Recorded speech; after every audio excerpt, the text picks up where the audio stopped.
Hi, I'm Bill Nigut. Over the next 13 months, I'll be taking you on an adventure as we explore the 2016 race for the White House.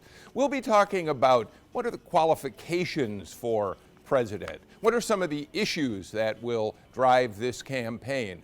How do the primaries work? And what about the Electoral College? I think you're going to learn a lot as you follow the campaign from now until November 2016.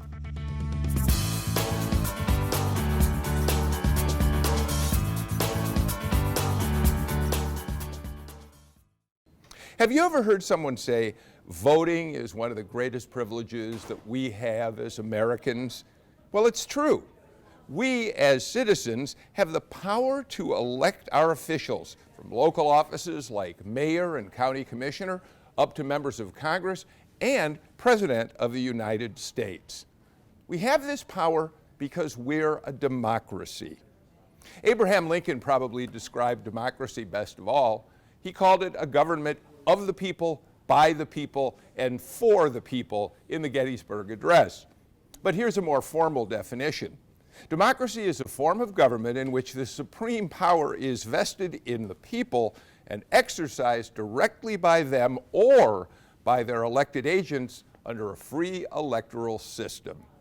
So, strictly speaking, we're a representative democracy. What that means is that we elect other people to go to City Hall or Congress or the White House to govern on our behalf. Great Britain is a democracy too, because the people there elect their representatives. But there are differences between the American democracy and the British democracy. For instance, there they have a parliamentary democracy. Parliament leads the government. So the party that wins the most seats in government ends up being able to elect their leader, the prime minister. And that prime minister essentially runs the country the way a president does here. Now, most countries of the world like to call themselves democracy, but the Nobel Prize organization says that's just plain not true.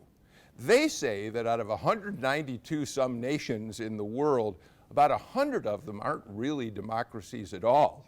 Some countries are autocracies, which means they're ruled by one person who holds power absolutely. It could be a king or a queen or a dictator. And then there are oligarchies. Oligarchies are nations in which a small group of people hold all of the power. Many commentators would tell you that Russia is an oligarchy because it's ruled by a small group of wealthy, privileged businessmen and powerful political leaders. So when you think about going to the polls to vote, and you'll be able to do that once you turn 18, remember that that is one of the most important and special privileges you could possibly have, because here in the United States, our democracy allows you to choose who you want to lead this country and the direction you want our country to take.